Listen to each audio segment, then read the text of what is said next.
5부입니다. 5부 성령의 열매 부제가 바로 그리스도의 성품이라는 부제를 가지고 시작하게 될 텐데요.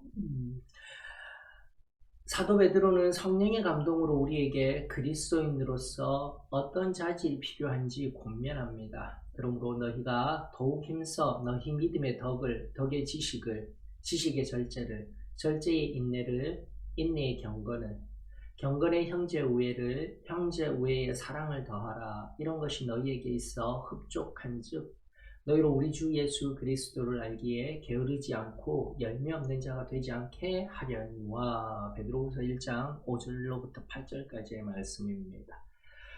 우리는 베드로후서 말씀에 나와 있는 각각의 자질에 대한 전체적인 의미를 깊이 생각해 보아야 할 것입니다.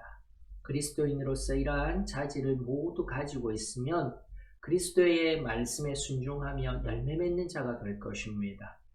사도 베드로는 각각의 자질에 의도적인 권면을 더합니다. 이번 공과에서는 그리스도인의 성품을 발전해 가는데 중요한 여러 가지 자질을 더하여 살펴볼 것입니다. 각각의 공과를 통해 여러 가지 자질들이 어떻게 세워져 가고 더하여져 가는지 깨닫는 시간이 되길 축복합니다.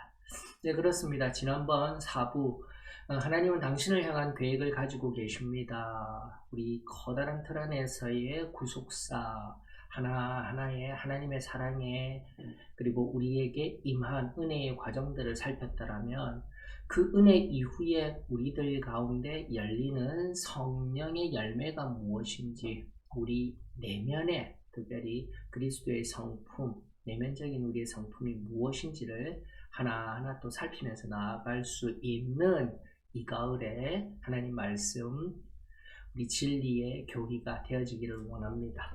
그런 의미에서 오늘 첫 번째 53권과 겸손입니다. 겸손에 관한 하나님의 말씀 우리 다 같이 한번 살펴볼 수 있도록 하십시다.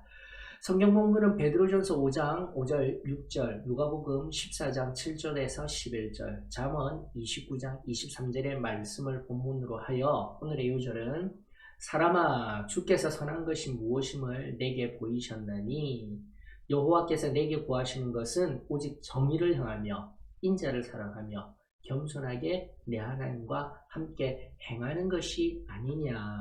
미가서 6장 8절에 있는 말씀입니다.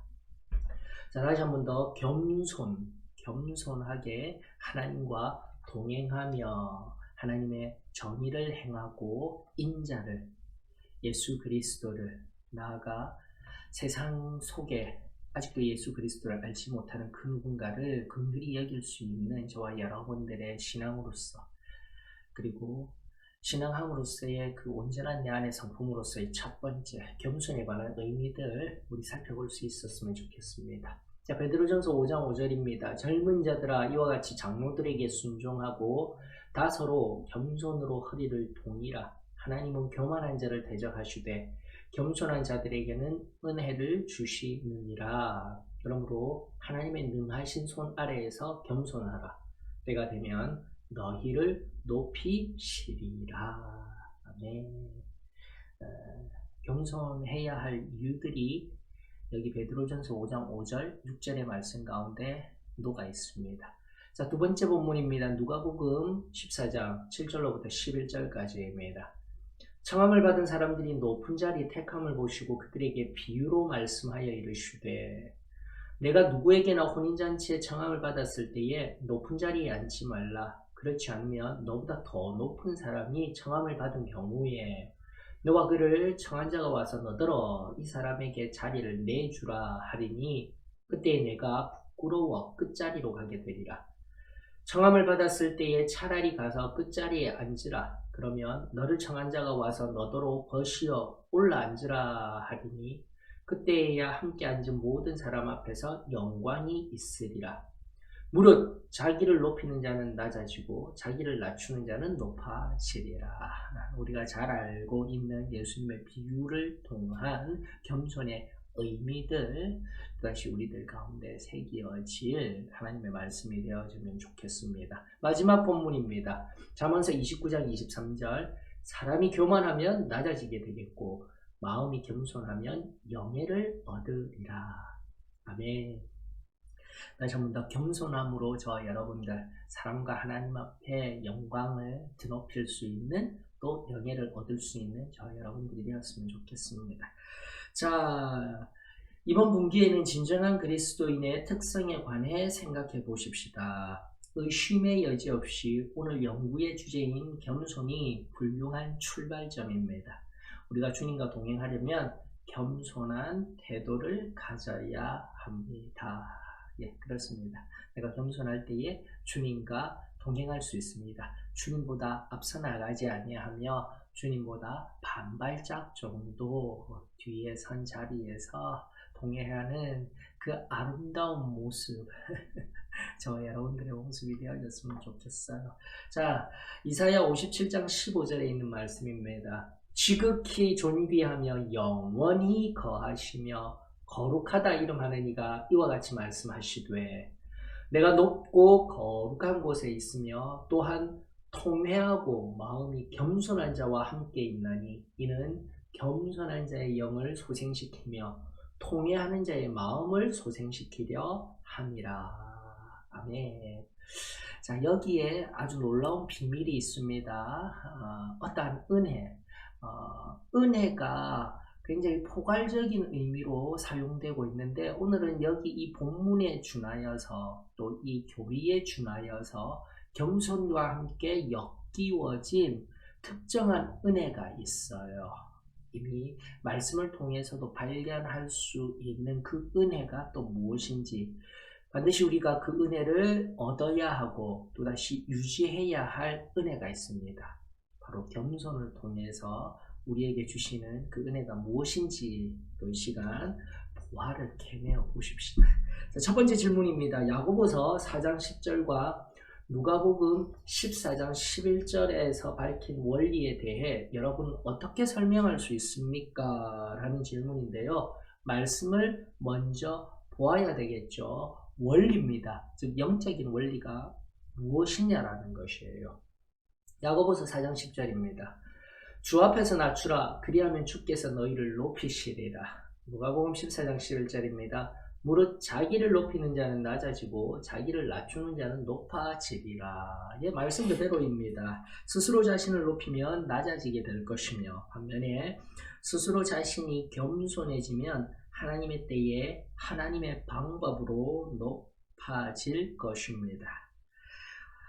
혹시 아첨이나 직분을 요구하거나 다른 사람을 무시하는 듯 자신을 과시하고 싶은 유혹은 우리 안에 없습니까? 다시 한 번 더 우리는 늘 낮아져야 할 존재입니다. 겸손해야 할 존재입니다. 그로 말미암은 엄청난 유익과 은혜가 있다라는 것을 그 다음 이번의 질문이 우리들에게 이야기하며 반면교사 삼는 한 가지 특성을 우리들에게 찾아내기를 요구합니다. 두 번째 질문입니다. 앞서 겸손과 비교되는 어떤 특성이 하나님으로 하여금 우리를 물리치게 합니까? 그리고 왜 그러합니까? 라는 질문입니다.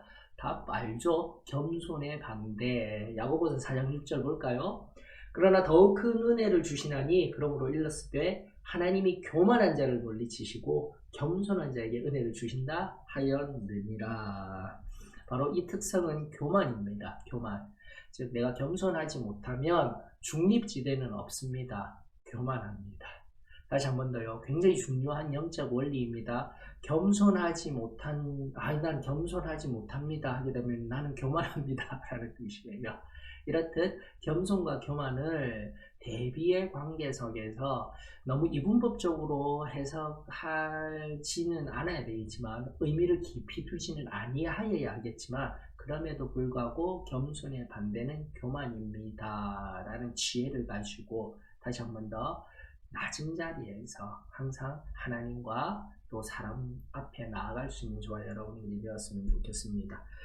잠언 16장 18절은 하나님이 미워하시는 것이 교만이라고 밝히고 있습니다. 교만은 패망의 선봉이요 거만한 마음은 넘어짐의 앞잡이니라 라고 말하고 있죠. 또한 이 말씀은 우리의 삶에 내 삶 자체의 자부심을 가짐으로 말미암는 교만할 수 있는 위험을 우리들에게 보여주고 있어요. 즉 우리의 삶에 내 존재도 교만해져서는 안 되겠지만 내 존재가 살아가고 있는 삶의 곳곳, 즉 예를 들자면 나의 집, 내가 가진 것들, 그리고 나의 능력, 내가 가진 지식, 이 모든 것들에 자부심을 가지게 되면 교만의 자리로 나아갈 수 있는 위험이 있습니다 라는 것을 또 말씀을 통해서, 그리고 교리의 가르침을 통해서 우리들의 마음을 살피며 또 우리 주위를 살피며 성찰하며 하나님 기뻐하시는 자리에 있었으면 좋겠습니다. 자, 세 번째 질문입니다. 하나님은 어떠한 사람에게 은혜를 베푸십니까? 또한 하나님으로부터 이 복을 받는 것이 왜 중요합니까? 라고 이야기를 하는데, 여기 체크해야 할 용어가 바로 은혜입니다. 은혜. 앞서 제가 시작하기 전에 어떤 특정한 은혜가 있다고 하였습니다. 하나님의 은혜의 폭은 넓습니다. 그러나 특정화시켜야 할 은혜가 있으니 하나님은 겸손한 자에게 은혜를 주십니다. 그리고 교리가 사도행전 15장 11절, 로마서 3장 24절, 고린도후서 12장 9절, 그리고 디도서 3장 7절을 우리들에게 근거하여서 어떠한 은혜를 보여주고 있는데, 자, 이 네 개의 말씀을 한번 쭉 읽고 살핀 연후에 그 특정된 은혜가 무엇인지, 겸손한 자에게 하나님이 주시는 이 특정된 은혜가 무엇인지를 네 개의 말씀을 근거로 하여서 한번 찾아가 보십시다. 그리고 특별히 이 네 개의 말씀을 살피기 전에 이 성도들은 은혜를 받는 것이 왜 중요한지를 설명할 뿐만 아니라 밝히 드러내어 줍니다. 그렇기 때문에 지금 이 말씀들 하나하나 겸손함으로 받는 특정한 은혜가 무엇인지 반드시 공통된 것을 찾아보았으면 좋겠습니다. 먼저 사도행전 5장 11절입니다. 그러나 우리는 그들이 우리와 동일하게 주 예수의 은혜로 구원받는 줄을 믿노라 하니라. 로마서 3장 24절입니다. 그리스도가 예수 안에 있는 속량으로 말미암아 하나님의 은혜로 값없이 의롭다 하심을 얻은 자 되었느니라. 고린도후서 12장 9절입니다. 나에게 이르시기를 내 은혜가 내게 족하도다. 이는 내 능력이 약한 데서 온전하여 짐이라 하신지라. 그러므로 도리어 크게 기뻐함으로 나의 여러 약한 것들에 대하여 자랑하리니 이는 그리스도의 능력이 내게 머물게 하려 함이라. 아멘. 디도서 3장 7절. 우리로 그의 은혜를 힘입어 의롭다 하심을 얻어 영생의 소망을 따라 상속자가 되게 하려 하심이라. 아멘. 여러분들, 이 말씀 구도 정말 중요합니다. 다시 한 번 더, 이미 교리가 이야기를 하고 있어요. 교리가 이야기를 하는 것, 사도행전 15장 11절로부터 3장 24절에 의하여서 구원을 받는 은혜를 이야기를 하고 있습니다. 다시 한 번 더, 사도행전 15장 11절에 겸손함을 통하여서 우리가 은혜로 말미암아 구원받는, 즉 제일 처음 내 모든 자범죄들의 용서를 통하여 받는 그 구원의 은혜, 중생이라고도 이야기되어지게 되죠. 요한복음 3장에 의해서 우리가 그 중생의 은혜를 잘 알고 있습니다. 즉 니고데모와 예수님의 대화를 통해서 우리가 잘 알고 있어요. 자, 그 구원의 은혜, 그리고 로마서 3장 24절이 이야기하는 게 무엇입니까? 다시 한 번 더, 예수 그리스도로 말미암은 그 십자가의 사랑으로 말미암은 속량, 대속을 통하여서 은혜로 값없이 의롭다 하심, 곧 칭의라고 이야기를 합니다. 즉 제일 첫 번째의 구원에 우리들에게 실제적으로 주어지는 체험적인 은혜, 중생, 신생 또는 칭의라고 표현되어지는 의롭다 하심. 자, 이것은 바로 체험적인 단회적인 이야기들을 하지만 여기로 끝나는 것이 아니라 그 단회적인 은혜 이후에 이미 은혜 받았으나, 이 구원의 은혜를 받았으나 아직 완전히 구원을 이루어야 하는 것을 과정으로서 표현한 구절이 그 다음이죠. 고린도후서 12장 9절. 다시 한 번 더, 내가 연약하였을 때 하나님의 은혜를 구한 사도 바울에게 우리 주님이 이렇게 말씀하여 주셨다라는 것이죠. 아마도 그 사도 바울의 연약함은 간질, 즉 세상 사람들에게 손가락질 받을 수 있는 그런 아주 다른 사람에게 보이기 싫은 모습이었어요. 그 가운데에 하나님, 제가 이 병을 낫기를 원합니다 했을 때도 내 은혜가 내게 족하도다. 즉 어떠한 상황 속에서도, 약한 상황 속에서도, 어려움 속에서도 바로 그 삶의 과정 속에서 함께하여 주시는 하나님의 은혜, 겸손함으로 받아들일 수 있습니다라는 것입니다. 자, 첫 번째 구도 속에서요, 다시 한 번 더 체험적으로 내게 주어지는 그 은혜에 관하여서는 계속된 다음 질문을 통하여서 우리가 살펴볼 수가 있습니다. 그러나 지금 여기에서 잠깐 멈추어서 그 체험적인 은혜 이후에 다시 한 번 더 우리들에게 주어지는 연약함 중에도 내 은혜가 내게 족하도다 하면서 그 능력이 우리 가운데 임하여서 디도서 3장 7절까지 이어지는 궁극적인 그 영생의 소망, 우리가 그의 은혜를 힘입어 의롭다 하심을 얻어 영생의 소망을 따라 상속자가 되게 하려 하심이라. 아직도 과정 속에서 영원한 그 천국 안에 들어갈 그 은혜에 의한 그 궁극적인 구원의 완성을 위해서 나아가기 위한 이 네 가지의 말씀, 그리고 이 3번의 질문을 통해서 무엇이 가장 중요하더라고요? 은혜, 체험적인 은혜를 받을 때도 겸손, 그리고 뒤에 질문을 통하여서 겸손과 함께 동반되어지는 어떠한 것이 필요합니다. 무엇인지 우리 이미 잘 알고 있어요. 그럼에도 불구하고 우리 귀납적으로 살펴보면서 그 겸손함 속에 함께 동반되어지는 그 무엇과 함께 체험적인 신앙을 경험한 연후 또다시 겸손한 자로 살아가야 그 구원을 유지하며 또 우리의 표현으로는 승리의 삶을 살아내며 영생의 소망을 따라 온전한 상속자로서 나아갈 수 있습니다. 이것이 바로 우리 교리의 가르침이었습니다. 이미 얻은 자로서 또다시 아직 완전히 이루어지지 못한 구원의 의미들을 다시 깊이 기억나게 하며 우리 안에 은혜 이후의 성품, 제일 첫 번째는 무엇이다? 겸손하게 하나님과 동행하여야 합니다 라는 강조점의 활용정점이 있다는 거 기억하였으면 좋겠습니다. 자, 네 번째 질문입니다. 베드로전서 5장 5절의 말씀 속에 젊은 사람들이 나이 든 사람에게 조언을 해준다는 의미도 있다는 견해가 있는데 사실입니까? 아닙니까? 그리고 당신의 답에 대한 이유를 제시해 보십시오. 자, 이 베드로전서 5장 5절을 봐야 이게 사실인지 아닌지 알 수가 있겠죠. 자, 베드로전서 5장 5절, 젊은 자들아 이와 같이 장로들에게 순종하고 다 서로 겸손으로 허리를 동이라. 하나님은 교만한 자를 대적하시되 겸손한 자들에게는 은혜를 주시느니라. 아멘.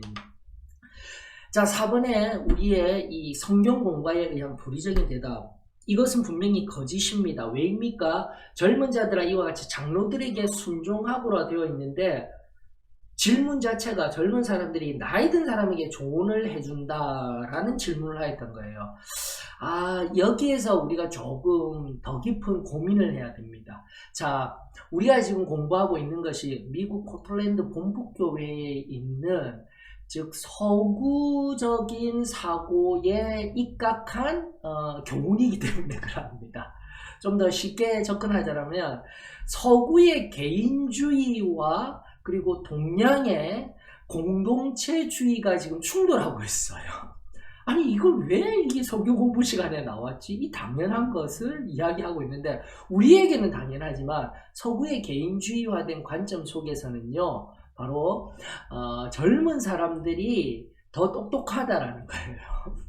즉 이제 서구 물명 속에서 그러하다랍니다. 물론 연륜을 갖추고 지혜를 갖춘 자들이 장로들입니다. 그러나 지금 현재 서구 사회에 개인주의화되어져 나아가고 있을 때 능력에 의해서 바라볼 때에 바로 이러한 미묘한 문화적 차이에 의하여서 이런 질문과 대답이 바로 그 본부교회 즉 그 서구 문화에 입각한 교재가 들어옴으로써 발생되어지는 것입니다.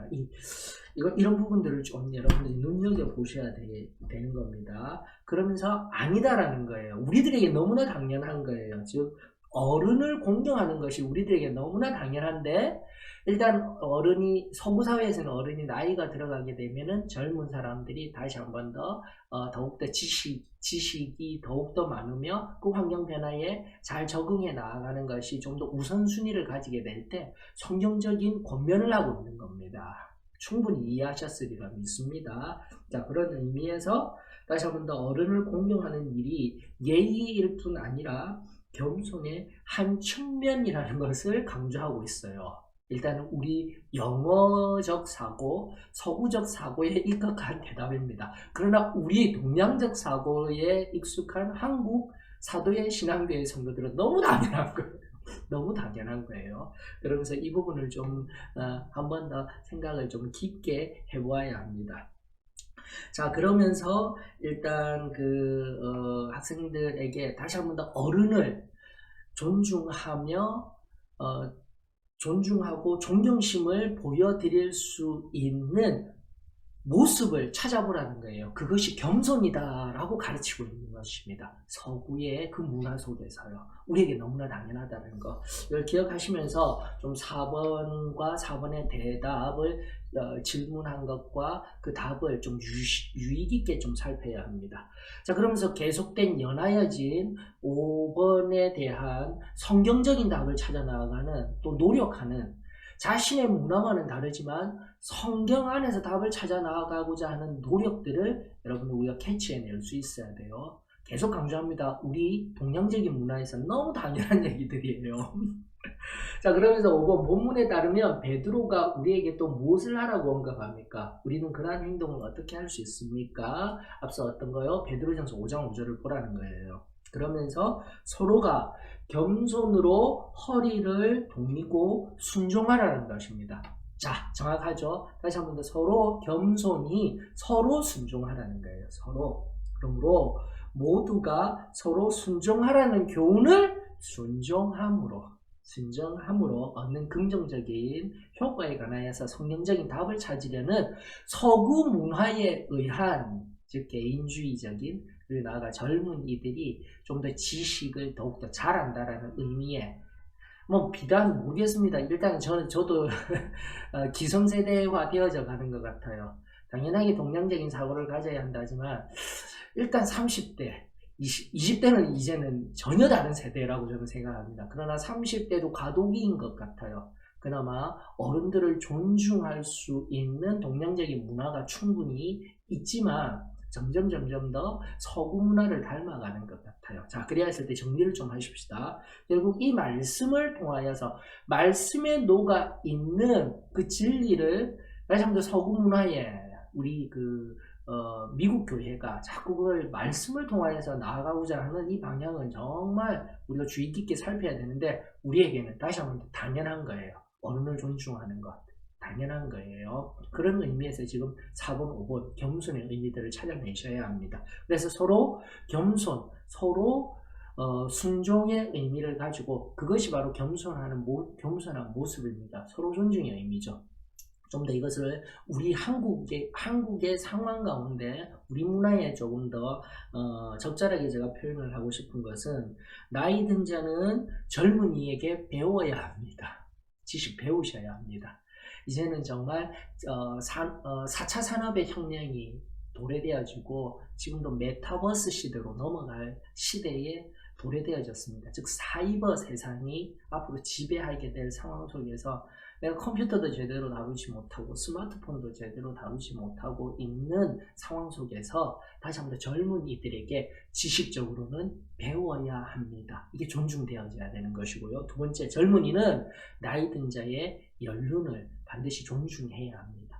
이것이 성경이 말하고 있는 서로 순종하는, 서로 겸손으로 허리를 돕는 진정한 겸손의 의미다라는 것을 우리가 깊이 묵고하였으면 좋겠습니다. 자, 이 정도로 하고 넘기겠습니다. 동서양의 이 문화적인 차이가 있어요. 4번, 5번 질문과 이 대답을 좀 더 유익 있게 보셔야 합니다.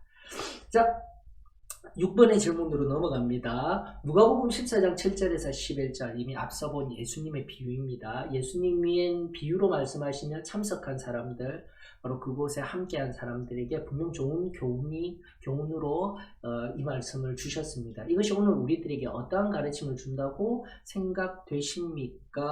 라는 것이죠. 즉, 그 잔치 자리에 왔을 때의 상석에 앉는 모습들, 예, 그렇습니다. 의심의 여지 없이 상석을 추구하는 개념이 일단 떠오르게 될 것인데요. 이 용어가, 이 영어 표현이 place seeking이라고 되어져 있습니다. 즉, 자신의 위치를 막 찾는 그런 모습들. 자, 이것부터가 뭐라고요? 겸손과 반대되는 교만한 마음이 조금씩 스물스물 올라오는 거예요, 여러분들. 누가복음 14장 7절에서 11절을 보십시오.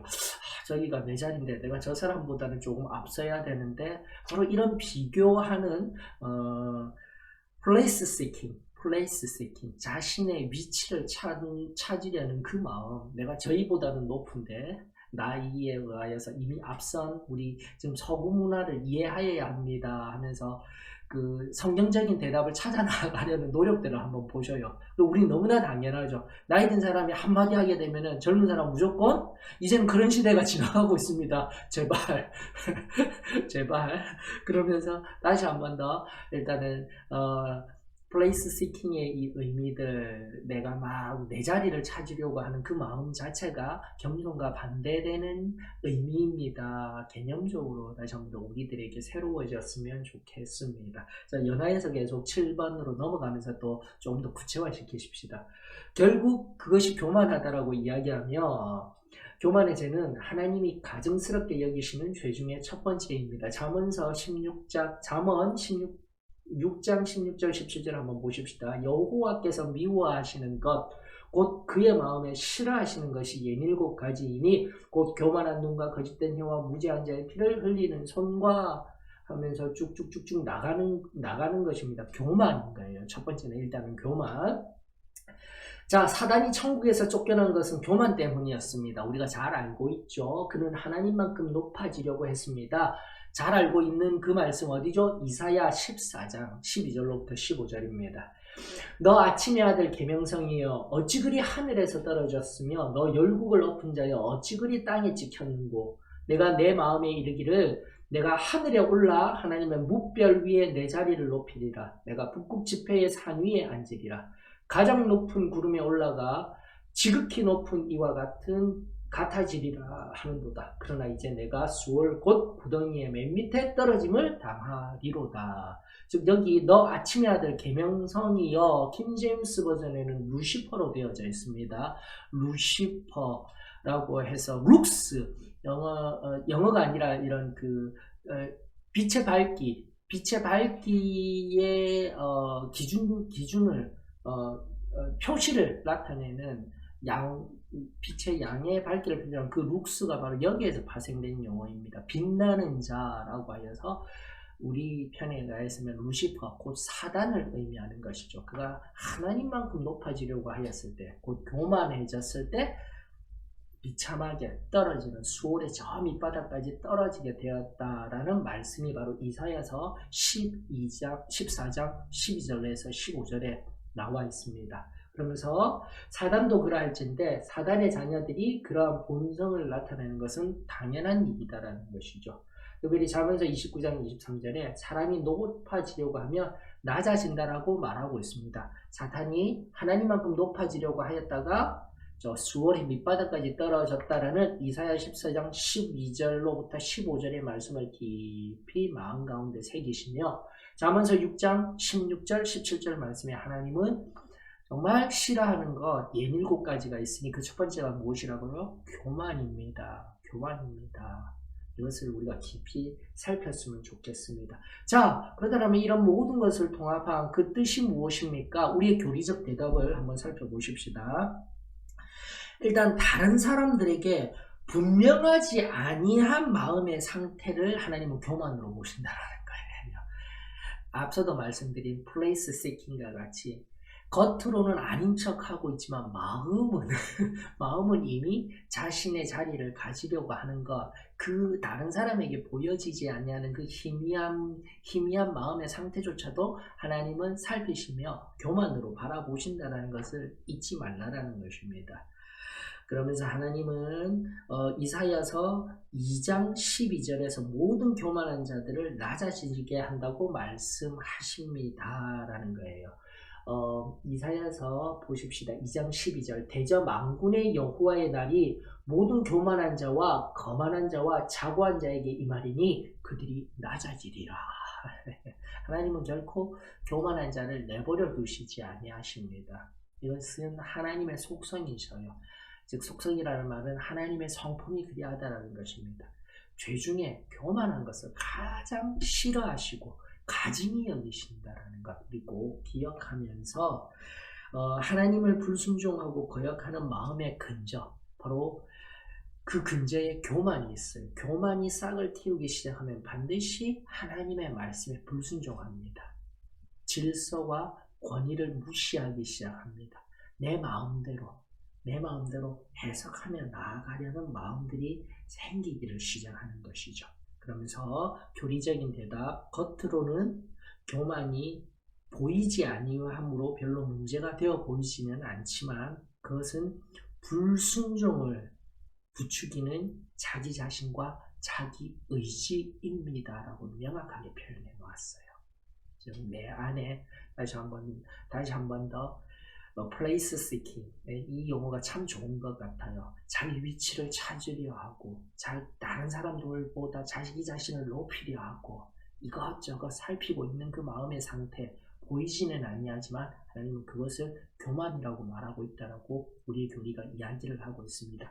내 마음으로부터 다시 한 번 더 내 마음을 지키며 교만한 자리에 들어가지 아니하기를 원합니다. 왜냐고요? 불순종의 죄를 범할 수 있는 그 근저라는 거예요. 마음의 밑바닥이라는 거예요. 그것을 기억하며 하나님 앞에 우리 자신을 겸손하게 할 수 있는 저와 여러분들이 되었으면 좋겠습니다. 자, 8번째 질문. 그러면서 잠언서 16장 18절을 다시 한 번 더 보라는 것입니다. 이미 앞서 보았던 것 뭐죠? 교만은 패망의 선봉이요 거만한 마음은 넘어짐의 앞잡이입니다. 패망, 즉 넘어지고 낙담하여지는 그 모든 것의 제일 처음이라는 거예요. 제일 처음. 교만이 눈에 보이지 아니할 수 있다는 겁니다. 예? 그렇습니다. 형이상학의 영역인 거예요. 어떤 개념, 관념 속에 그 개념의 영역인 것입니다. 보이지 아니하는 거예요. 그러므로 다시 한번 이 교만이 넘어짐과 패망의 선봉이요 앞잡이다라는 것을 우리가 깊이 새기면서 교리적인 대답을 한번 보십시다. 자, 모든 것을 안다고 생각하는 사람이 자신이 알고 있다고 생각했던 것만큼 실제로는 알고 있지 않다는 것을 알게 되면 종종 당황하게 될 것입니다. 너무나 정확하게 이야기하고 있어요. 우리 안에 교만의 신뢰를 정확하게 우리 교리가 밝히 드러내고 있습니다. 모든 것을 다 알고 있다라고 생각하는데 실제적으로는 잘 모르고 있다라는 것을 내가 깨달았을 때 바로 그때가 내가 교만하였구나 라는 것을 알 수 있다는 것을 우리 교리가 이야기하고 있습니다. 그러므로 이것이 그를 넘어지게 하거나 평정을 잃게 만듭니다. 당황하게 만들죠. 여기서 평정을 잃게 됨으로 말미암아 하나님 앞에 엎드려 회개하고 또 그 교만한 행동과 말로 인하여서 드러난 죄로 인하여서 또 불순종에 의한 관계에 무너진 부서짐들이 있었다면 해결하면 되는데 바로 그 평정이 잃고 넘어짐으로 말미암아 완고해지면 더욱더 큰 문제가 되는 거예요. 알면서도 내버려 둠으로 말미암아 우리의 성결을 방해하고 우리 심령 가운데 거하시는 성령을 근심하게 하는 아주 근본적인 악입니다라는 것을 우리가 잊지 아니하였으면 좋겠습니다. 자, 사람의 눈과 하나님의 눈에 넘어질 수 있는 다른 방법들, 이 교만이 표현되는 방법들에는 무엇이 있을까요? 다시 한 번 더 그 무언가를 찾기 이전에 겸손한 마음과 태도를 가지는 것, 이것이 얼마나 좋습니까? 반면교사로 교만함을 살피기 이전에 다시 한 번 더 항상 겸손함이 내 안에, 내 마음에, 내 태도에 부지런히 훈련되어지고 내 마음을 지키고 내 태도를 바르게 하여서 겸손한 자로 살 수 있는 저와 여러분들이 되었으면 참으로 좋겠습니다. 자, 마지막의 질문입니다. 하나님의 은혜를 받기 위해 겸손이 필요한 이유는 무엇입니까? 이제 나오네요. 앞서 제가 잠깐 놓아두었죠. 특정한 우리 중생의 은혜, 신생의 은혜, 칭의의 은혜, 그거 특정화된 하나님의 은혜, 지금 여기 은혜 우리가 제일 처음 받게 됐을 때 겸손이 필요한 이유 너무나도 잘 알고 있죠. 그 겸손과 함께 꼭 필요한 은혜가 무엇입니까? 다시 한 번 더, 회개가 없이는 구원받을 수 없습니다 라고 가르치고 있는 겁니다. 즉 겸손의 가장 제일 처음의 특징은 뭐냐면 회개가 나오는 거예요. 자동적으로 회개가 나오는 거예요. 겸손은 항상 회개와 동반된 개념입니다 라는 것을 반드시 기억해야 됩니다. 그러면서 겸손과 통회가 없이는 참 회개할 수가 없습니다 라는 것을 교리가 우리들에게 이야기하며 누가복음 18장 10절에서 14절, 바로 바리새인과 그 유명한 바리새인과 세리의 예를 들어주신 우리 예수님의 가르침 기억나시죠? 말씀을 한번 보십시다. 두 사람이 기도하러 성전에 올라가니 하나는 바리새인이요 하나는 세리라. 바리새인은 서서 따로 기도하여 이르되 하나님이여, 나는 다른 사람들 곧 토색, 불의, 간음을 하는 자들과 같이 아니하고 이 세리와도 같이 아니함을 감사하나이다. 나는 일회에 2번씩 금식하고 또 소득의 11조를 드리나이다 하고, 세리는 멀리 서서 감히 눈을 들어 하늘을 쳐다보지도 못하고 다만 가슴을 치며 이르되 하나님이여, 불쌍히 여기소서, 나는 죄인으로소이다 하였느니라. 내가 너희에게 이르노니 이에 저 바리새인이 아니고 이 사람이 의롭다 하심을 받고 그의 집으로 내려갔느니라. 무릇 자기를 높이는 자는 낮아지고 자기를 낮추는 자는 높아지리라 하시니라. 동일한 말씀이 흘러나오고 있습니다. 그래서 한번 더 겸손하게 되면 항상 하나님의 눈앞에 겸비하여서 늘 회개하는 삶을 살아가게 됩니다. 그리고 동일하게 통합적인 전체적인 우리 교리의 가르침 속에서 회개가 일어나게 되면 반드시 사람과의 관계를 틀어버렸거나 아프게 하였던 배상이 자연스럽게 흘러나오게 됩니다. 여러분들 이것을 기억하며 다시 한 번 더 겸손이 우리 은혜 이후에 우리들에게 또다시 성령의 열매로서 성령의 열매에 준하는 첫 번째 우리 교리 안에 그리스도의 성품으로서는 우리들 가운데 알리워지고 들리워지게 하시니 감사를 드립니다. 하나님은 겸손한 자에게 은혜를 주십니다. 즉 구원의 놀라운 은혜, 바로 회개, 참된 회개를 할 수 있는 귀중한 성품이 바로 겸손, 그리고 나아가 그것을 유지하여서 하나님의 능력이 되어져서 내가 아무리 연약한 것을 가지고 있다 할지라도 그것을 하나님께 인정하고 사람 앞에 핸디캡이 되는 게 아니에요. 내가 생각하고 있는 내 무지, 이제 앞서 플레이스 시킹이라는 것이 꼭 높은 자리에 나아가고자 하는 내 마음의 숨은 교만일 수도 있지만, 오히려 나를 하나님이 사랑하신다 하는 나를, 내 자존감을 무너뜨리고 나 자신을 비참한 자리로 내모는 내 안의 연약함도 우리가 바로 깨달아야 돼요. 플레이스 시킹 안에서요.